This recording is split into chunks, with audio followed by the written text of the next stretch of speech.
باتوں کو بھلانے کی عادت ڈال لیجیے۔ ہر بات کو یاد رکھنا اپنے دماغ کا سکون خراب کرنا ہے اور اسے کباڑ خانہ بنانا ہوتا ہے، اور پھر انسان چلتی پھرتی لاش بن جاتا ہے۔ زندگی کے کچھ مقامات پر لاپرواہ رہنا سیکھیے، کیونکہ جس طرح ہر بات کہنے والی نہیں ہوتی، بالکل اسی طرح ہر بات سننے والی، یاد رکھنے والی بھی نہیں ہوتی۔ یاد رکھیے، ٹینشن، بے چینی، ڈپریشن تب ہوتے ہیں جب ہم دوسروں کو خوش کرنے میں اپنی زندگی گزار رہے ہوتے ہیں۔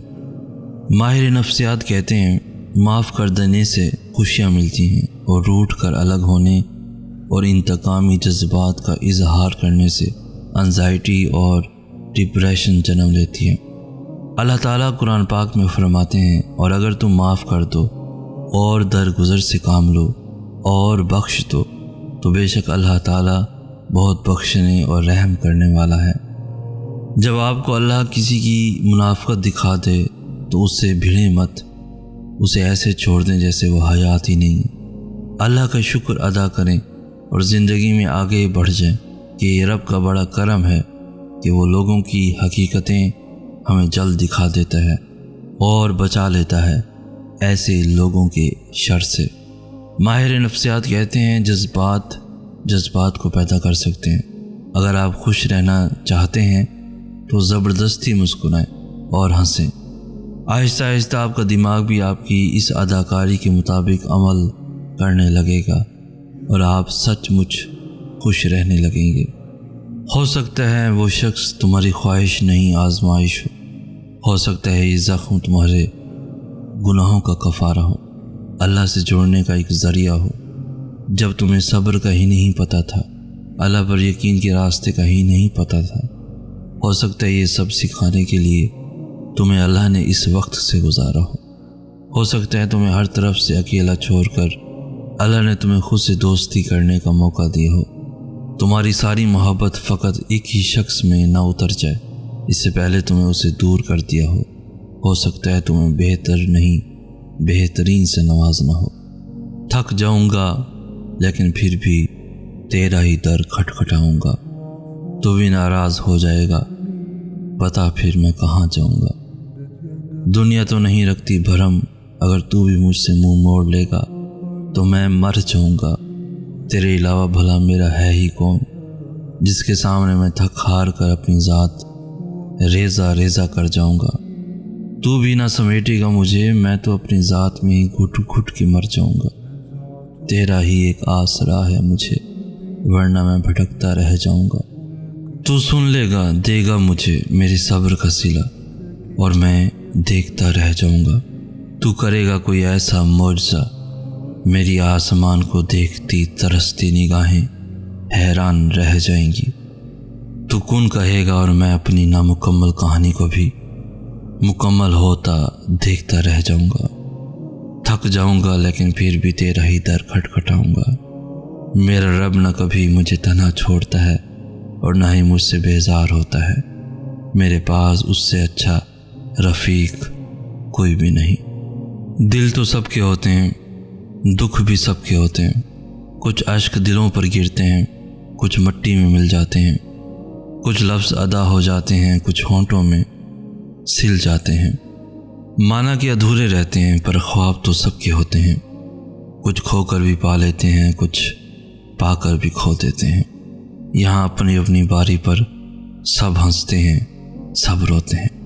اللہ کو کیے سجدے کبھی بیکار نہیں جاتے، اور تمہاری بے دھیانی اور نہ چاہنے کے باوجود پڑھے جانے والی نماز کا تو ثواب بہت زیادہ ہے، کیونکہ تم خود سے لڑ کر شیطان کو مات دے کر نماز پڑھتے ہو۔ ہر نماز کے لیے تمہیں محنت کرنا پڑتی ہے، نفس اور شیطان سے لڑنے کے لیے ایسے میں کیے گئے سجدے کیسے بیکار جا سکتے ہیں۔ اللہ جب کوئی چیز دل میں ڈالتا ہے تو کہیں نہ کہیں نصیب میں جگہ ضرور رکھتا ہے۔ اللہ نہ چاہے تو تم چاہ بھی نہیں سکتے۔ اللہ دل میں طرف اس لیے پیدا کرتا ہے تاکہ تم دعا کے ذریعے اس چیز کو حاصل کرو۔ تکلیف برداشت کی جا سکتی ہے، لیکن تذلیل برداشت کرنے کے لیے پہاڑوں جیسے حوصلے چاہیے اور سمندر جتنی گہرائی چاہیے۔ دفن کرنے کے لیے۔ اگر آپ چاہتے ہیں کہ آپ کی ہر مراد پوری ہو جائے تو ہر فرض نماز کے بعد سجدے میں جا کر اول و آخر 3 بار درود شریف کے ساتھ 21 مرتبہ یہ پڑھیں، یا ذل جلال والاکرام، اور پھر اللہ رب العزت سے دعا کریں۔ انشاءاللہ ہر مراد پوری ہوگی، اور وہ مراد پوری ہونے میں جو بھی رکاوٹیں حائل ہیں وہ دور ہو جائیں گی۔ یہ ایک آزمودہ عمل ہے، آپ بھی کر کے دیکھیں۔ انشاءاللہ آپ کی مرادیں، آپ کی دعائیں، آپ کی حاجات اللہ اپنی بارگاہ میں قبول و مقبول فرمائے گا انشاءاللہ۔ ایک بزرگ کہتے ہیں کہ سر بازار چلتے ہوئے کسی نے میرے ٹخنے پر ڈنڈے سے چوٹ لگائی۔ درد اور غضب کی کیفیت میں پلٹ کر جو مارنے والے کو دیکھا تو ایک نابینا اپنے ڈنڈے سے رستہ ٹٹول رہا تھا۔ غصے کی کیفیت جھٹ سے شفقت اور ترس میں تبدیل ہو گئی، اور میں نے اس نابینا کا ہاتھ پکڑ لیا اور اس کو اس کی منزل تک پہنچا کر آیا۔ اس دن مجھے احساس ہوا کہ جب انسان کا نقطہ نظر تبدیل ہوتا ہے تو جذبات بھی تبدیل ہو جاتے ہیں۔ ہمیں آج ایک دوسرے کے بارے میں نقطہ نظر تبدیل کرنے کی ضرورت ہے، جذبات خود ہی تبدیل ہو جائیں گے۔ آپ کو جس شخص سے محبت ہو جائے نا، اس کی آخرت کے بارے میں سوچا کرو کہ اس کو کیسے بہتر بنایا جائے۔ یہ تمہاری محبت کی سب سے بڑی دلیل ہوگی۔